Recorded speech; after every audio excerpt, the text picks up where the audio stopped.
What's up, guys? It's Reeps here, and today I want to have a quick chat about the national security law in Hong Kong. This was a law that was enacted in 2020 after over 1 year of protest in Hong Kong that at times brought the city to a standstill and that had high level of violence at times. And I want to preface this though as I'm not trying to really either way discuss the politics or my thoughts relating to that. I'm really just here to discuss the business principles here and the business case for Hong Kong, which I think still exists, and just to kind of put some of the rumors to rest about how this national security law works, what it's for and what it's not for.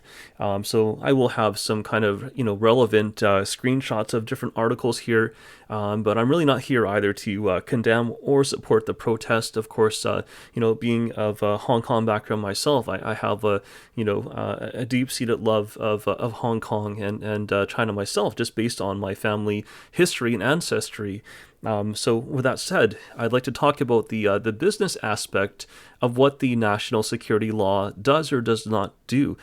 So we'll talk here about Article 1. Well, it's enacted under the Basic Law in Hong Kong, SAR, as under the People's Republic of China. So the Basic Law of Hong Kong is essentially, like British common law, very similar to what they have in the UK. So it's still there. You may not know it if you read some of these articles. They seem to imply that there is now no more law in Hong Kong, or that China has overwritten all of the laws and just taken it over. So we should talk about that. So if this is made under the Basic Law, it is pretty much unanimously approved, by the National People's Congress. So let's talk about what this is for, though. So Article 1 lays out the reasoning and objective of this law. So they said to ensure the resolute, full, and faithful implementation of the policy of the one country, two systems, under which the people of Hong Kong have relative high degree of autonomy, right, in the HKSAR. So, this does not revoke that status. It does not replace the legal system with the law of the PRC, and it's very clear on this one. It's also meant to safeguard national security. Okay, it's to prevent and suppress and impose punishment basically for people involved into secession, subversion, organization, and perpetration of terrorist activities and collusion with a foreign country or with external elements that would endanger national security in relation to the Hong Kong SAR.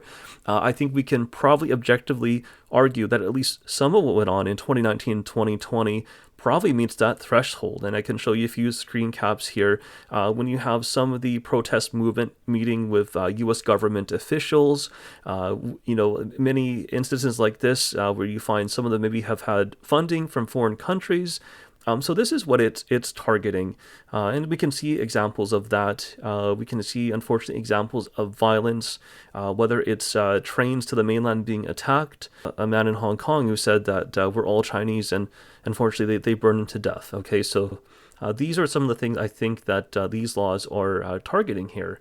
But in terms of our business, though, let's talk about maintaining prosperity and stability, right? So the Hong Kong government doesn't want to just go in and arrest anyone in the whole country.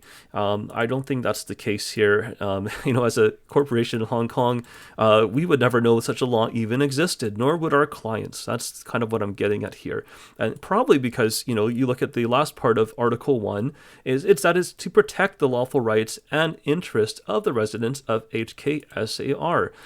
So I think that's probably where I can leave it off. But this is what the law is about, and there's going to be a whole series of videos, guys, that I make about this. Some things that I would just like to point out. But in terms of Hong Kong as a destination for business, for IT, for data centers, as an ICT, I still strongly believe, regardless of what you might read out there, I think there's relevant reasons to believe is that Hong Kong is still the place to be, whether in Asia, Asia Pacific, or the world, for many, many reasons. But I thought it was important to really answer some of these questions that I've heard out there and that people have asked me. So guys, please stay safe out there. I hope everyone enjoys this video. If you do have questions about how this might apply to your business or your business, opportunity or application for IT in Hong Kong, or even just storing your data and getting access to the Asian market. Feel free to drop any questions you have below. And like I said, though, this will be kind of a continuing series here where I will try to address, I think, a lot of misconceptions about what's going on in Hong Kong and really why the future is bright, why I'm very excited about Hong Kong. So guys, I hope you'll join me on this exciting journey. Please like, share, and subscribe, and I will see you guys next time.